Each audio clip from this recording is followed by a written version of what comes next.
వందే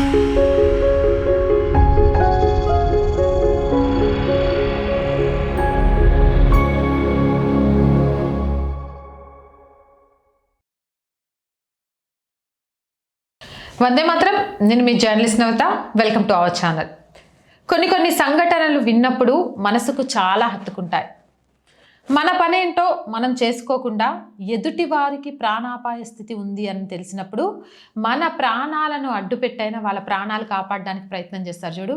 వాళ్ళని చూస్తే వీళ్ళు కదా నిజమైన మహనీయులు అంటే అనిపిస్తుంది. అది చిన్నారి ప్రాణాలను, చిన్నపిల్లల ప్రాణాలను కాపాడడానికి ప్రయత్నం చేసే వాళ్ళని చూస్తే చేతులు జోడించి నమస్కరించాలనిపిస్తుంది. అలాంటి సంఘటనే మధ్యప్రదేశ్లో జరిగింది. మధ్యప్రదేశ్లోని నీమూచ్ జిల్లాలో అంగన్వాడీలో వంట మనిషి ధైర్యం, ప్రేమ చాలామందికి స్ఫూర్తినిచ్చింది. అకస్మాత్తుగా అక్కడ తేనెటీగలు రావడం స్టార్ట్ అయినాయి. గుంపులుగా తేనెటీగలు వచ్చేసాయి.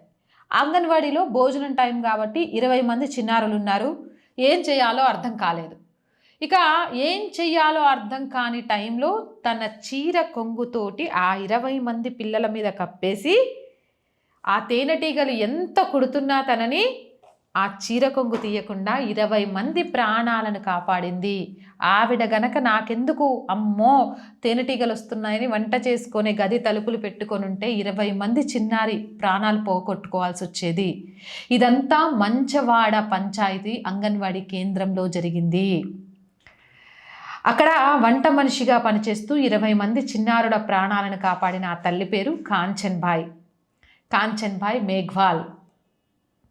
తన గురించి కానీ, తన జీవితం గురించి కానీ, తన ఇంట్లో వాళ్ళ గురించి కానీ, తన ప్రాణాల గురించి కానీ ఏమాత్రం ఆలోచించలేదు. సమీపంలో ఉన్న టార్పిన్లు, చాపల్ని పట్టుకొని పిల్లలకు చుడుతూ వారి శరీరాన్ని పూర్తిగా కప్పేసి సురక్షిత ప్రాంతానికి తరలించింది. ఆ సమయంలో తేనెటీగలు ఆమెపై దాడి చేశాయి. వందలాది తేనెటీగలు ఆమెను కుట్టాయి. అయినప్పటికీ అందరి చిన్నారులను క్షేమంగా కాపాడేంత వరకు కాంచన్భాయ్ పోరాడుతూనే ఉంది. కాంచన్భాయ్ పోరాటాన్ని, ధైర్యాన్ని చూసిన గ్రామస్తులు ఆమెను కాపాడడానికి ప్రయత్నాలు చేసే సమయానికి ఆమె కుప్పకూలిపోయింది. హెల్త్ సెంటర్కి తీసుకెళ్లారు. కానీ అప్పటికే ఆమె ప్రాణాలు కోల్పోయినట్టుగా వైద్యులు ప్రకటించారు. ఆమె శరీరంలో లెక్కలేనన్ని తేనెటీగలు కుట్టిన దాఖలాలు స్పష్టంగా కనిపించాయి. పోస్ట్ మార్టం తర్వాత ఆమె మృతదేహాన్ని ఆమె గ్రామానికి తరలించారు. ఆ సమయంలో ప్రజలు భారీ సంఖ్యలో ఇంటికి చేరుకొని ఆమెకు, ఆమె ధైర్య సాహసాలకు, ఆమె పోరాట స్ఫూర్తికి నివాళులర్పించారు. ఇక అంగన్వాడీ పిల్లల భోజనం పెట్టి మంచినీటి కోసం దగ్గరలో ఉన్న చేతి పంపు దగ్గరికి తీసుకెళ్ళింది. ఆ సమయంలోనే చెట్టు మీద నుంచి ఒకేసారి తేనెటీగలు రేగాయి. ఏం చేయాలో అర్థం కాలేదు. టార్పన్లు, చాపలు, దాంతోపాటు పిల్లలు కూర్చోబెట్టే దాంతోపాటు చీరతో ఆ పిల్లల్ని కాపాడింది. ఆమె ఒక అంగన్వాడీ కార్యకర్త మాత్రమే కాదు, గ్రామీణ పిల్లలకు మధ్యాహ్న భోజనం కూడా పెట్టేది. జై మాతాది అనే స్వయం సహాయ సంఘానికి అధ్యక్షురాలు కూడా. కుటుంబానికి ఆమె ఏకైక ఆధారం. ఆమె భర్త శివలాల్ పక్షవాతంతో బాధపడుతున్నాడు. అక్కడ తేనెటీగలు వచ్చిన టైంలో నాకెందుకని ఆమె పరిగెత్తుకుంటూ వెళ్ళొచ్చు ఆమె భర్తని, ఆమె కుటుంబాన్ని గుర్తు చేసుకున్నప్పుడు.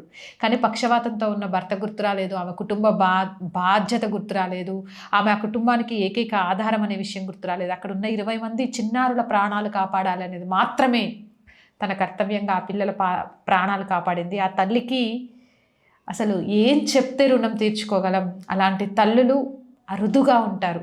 శిరస్సు వంచి వాళ్లకు బాధాభివందనం చేయడం, వాళ్ళ ఆత్మకు శాంతి చేకూరాలని, అలాగే ఆ కుటుంబాన్ని, ఆ గ్రామస్తులతో పాటు ప్రభుత్వం ఆదుకోవాలని కోరుకోవడం తప్ప. అవునంటారా కాదంటారా? మీరేమంటారు? మీ అభిప్రాయం ఏంటి?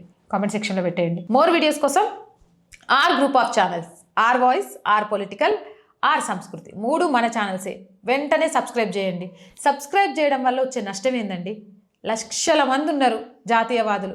మన ఛానల్ సబ్స్క్రిప్షన్స్ ఎంత ఉన్నాయి? ఒక్కొక్క ఛానల్ది 15,000, 1900. అరే ఒక సబ్స్క్రిప్షన్ చేస్తే పోయేదేం లేదు కదా, వెంటనే చేసేయండి. అట్లాగే కంటెంట్ బాగుంది అనిపిస్తే లైక్ చేయండి, షేర్ చేయండి. అట్లాగే ఇంకెట్లాంటి కంటెంట్ చేస్తే బాగుంటుంది, ఈ కంటెంట్ మీద మీ అభిప్రాయం ఏంది అనేది కామెంట్ సెక్షన్లో పెట్టండి. అండ్ ఆర్థికంగా మస్తు పోరాటం చేస్తున్న ఈ ఛానల్ని ముందుకు తీసుకెళ్ళడం కోసం అంతా ఇంత పోరాటం కాదు, ఈ పోరాటానికి మెయిన్ బలమే మీరు. ఆ బలానికి తోడు కొంత ఆర్థికంగా సహాయం కూడా చేసిండ్రు అనుకో, ఇంకా గట్టిగా కొట్లాడతా. ఆర్థికంగా సపోర్ట్ చేయాలి అంటే సబ్స్క్రిప్షన్ పక్కనే జాయిన్ అనే బటన్ ఉంది. 1 to 5 లెవెల్స్ ఉన్నాయి. ఏదో ఒక లెవెల్లో సపోర్ట్ చేయండి. లేదా స్క్రీన్ మీద గూగుల్ పే, ఫోన్పేతో పాటు అకౌంట్ డీటెయిల్స్ ఉన్నాయి. మీకు తోచిన సహాయాన్ని అందించండి. వ్యాపార ప్రకటనల కోసం 8328 500 576 నెంబర్ని సంప్రదించండి. జై హింద్, జై భారత్.